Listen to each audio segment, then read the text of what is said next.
Moving on now, the COVID-19 pandemic in India continues to worsen.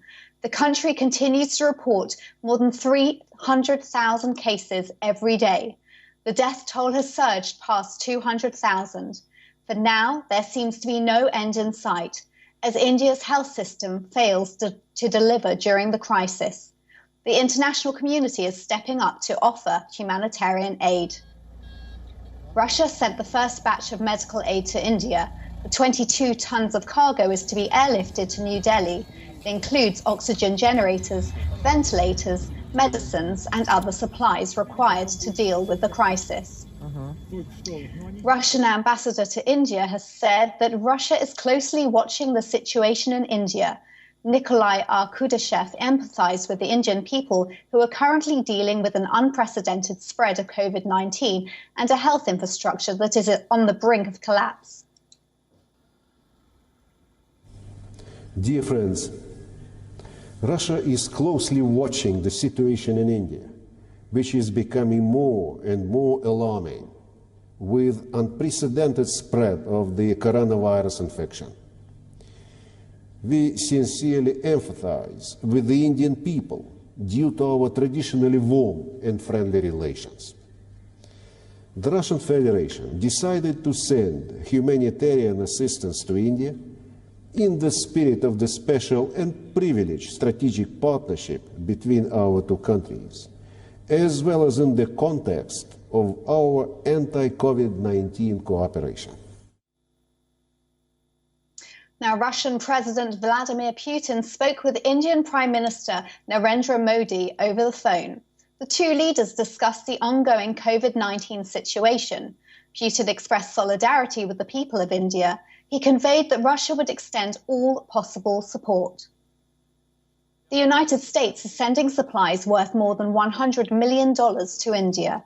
The White House has said that the medical aid will include 1,000 oxygen cylinders, 15 million N95 masks, and 1 million rapid diagnostic tests. The US has also redirected its own order of AstraZeneca manufacturing supplies to India. It will allow production of over 20 million doses of the COVID-19 vaccine. US Secretary of Defense Lloyd Austin took to Twitter and shared images of medical supplies ready for shipping. UK Foreign Secretary Dominic Raab has said that a shipment of 600 items, which includes ventilators and oxygen concentrator devices, will be shipped to India this week. The UK will provide India with 3 mobile oxygen factories. Minister for the Middle East and North Africa, James Cleverly, said that the mobile factory can provide 1,500 litres of oxygen per minute.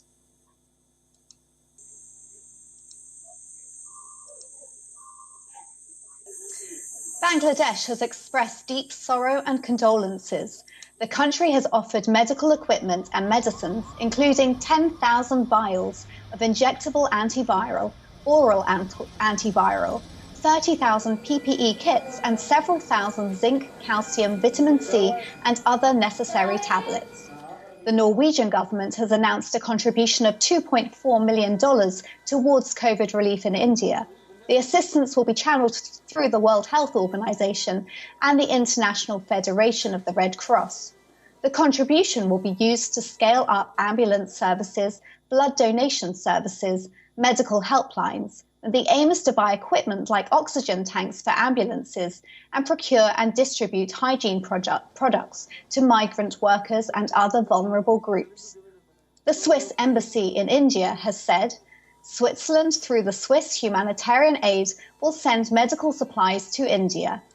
This will include oxygen concentrators, ventilators, and other medical equipment. The material will be distributed with the support of the Indian Red Cross Society. Switzerland stands in solidarity with India in these challenging times.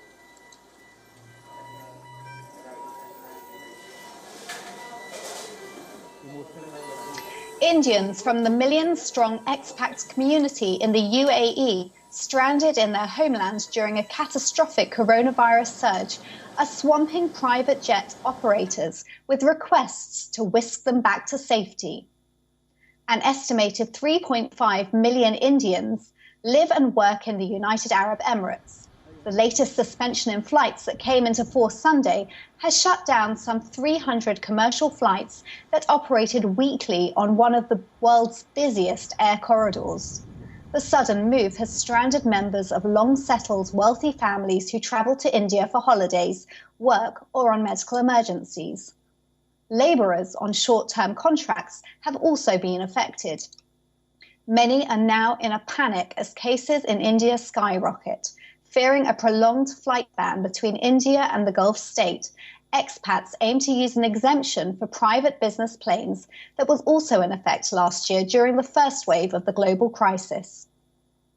After the UAE shut its airspace to curb the spread of coronavirus in March last year, some expats raised the funds for seats on shared chartered planes that were permitted to fly to Dubai. Last year, tickets for seats on such private jets were selling at over $10,000, which is 20 times the cost of a normal ticket. These days, a 13-seat jet flying from Mumbai to Dubai costs between $35,000 and $38,000, around 35 times the price of a regular ticket. Prices from other cities are even higher. Civil aviation has said UAE nationals, diplomats, official delegations and private jets belonging to businessmen are excluded from the ban, provided passengers observe measures including a 10-day quarantine. India has reported over 18 million infections, while the death toll has crossed the 201,000 mark. In a country of more than 1.2 billion, the daily death toll saw a rise by more than 3,000 for the first time on Wednesday.